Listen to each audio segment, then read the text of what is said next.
ಇನ್ನು ಇಂದು ವಿಶ್ವ ಯೋಗ ದಿನಾಚರಣೆ. ಜೈಲಿನಲ್ಲೂ ಕೂಡ ಯೋಗ ದಿನಾಚರಣೆಯನ್ನು ಆಚರಣೆ ಮಾಡಲಾಗುತ್ತೆ. ಪರಪ್ಪನ ಅಗ್ರಹಾರ ಜೈಲಿನಲ್ಲಿ ಯೋಗ ದಿನಾಚರಣೆಯಲ್ಲಿ ನಟ ದರ್ಶನ್ ಕೂಡ ಭಾಗಿಯಾದರು.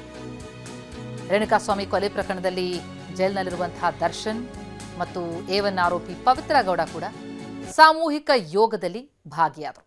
ಜೈಲಿನಲ್ಲಿ ಎಲ್ಲಾ ಕೈದಿಗಳು ಕೂಡ ಯೋಗಾಭ್ಯಾಸ ಮಾಡಿದ್ದಾರೆ. ಮೊದಲಿಗೆ ಯೋಗಾಭ್ಯಾಸದಲ್ಲಿ ಭಾಗಿಯಾಗಲ್ಲ ಅಂದಿದ್ರಂತೆ ದರ್ಶನ್, ಬೆನ್ನುನೋವಿನ ಸಮಸ್ಯೆಯ ಕಾರಣ ಕೊಟ್ಟಿದ್ರಂತೆ.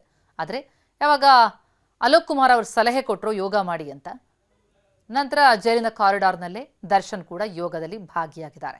ಸುಮಾರು 1 ತಾಸು ನಡೆದಂತಹ ಯೋಗ ಕಾರ್ಯಕ್ರಮ ಇದು.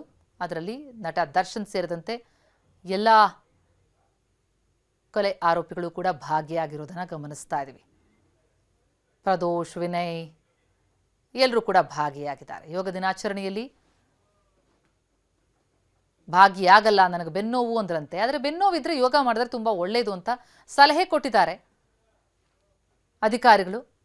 ಹಾಗಾಗಿ ನಂತರ ಭಾಗಿಯಾಗಿದ್ದಾರೆ. ಪವಿತ್ರ ಗೌಡ ಕೂಡ ಯೋಗ ಅಭ್ಯಾಸದಲ್ಲಿ ಭಾಗಿಯಾದಂತಹ ಫೋಟೋ ಗಮನಿಸ್ತಾ ಇದ್ದೀವಿ. ಸಾಮೂಹಿಕ ಯೋಗ ದೇಶಾದ್ಯಂತ ಏನಿವತ್ತು ಆಚರಣೆಯಾಯಿತು, ಇದಕ್ಕೆ ಜೈಲು ಕೂಡ ಹೊರತಲ್ಲ, ಅಲ್ಲೂ ಆರೋಗ್ಯ ಕೈದಿಗಳ ಪಾಲಿಗೆ ಇರಲಿ ಅನ್ನೋ ಕಾರಣಕ್ಕಾಗಿ ಯೋಗಾಭ್ಯಾಸವನ್ನು ಕೂಡ ಮಾಡಿಸಲಾಗುತ್ತೆ. 1 ಗಂಟೆಗಳ ಯೋಗ.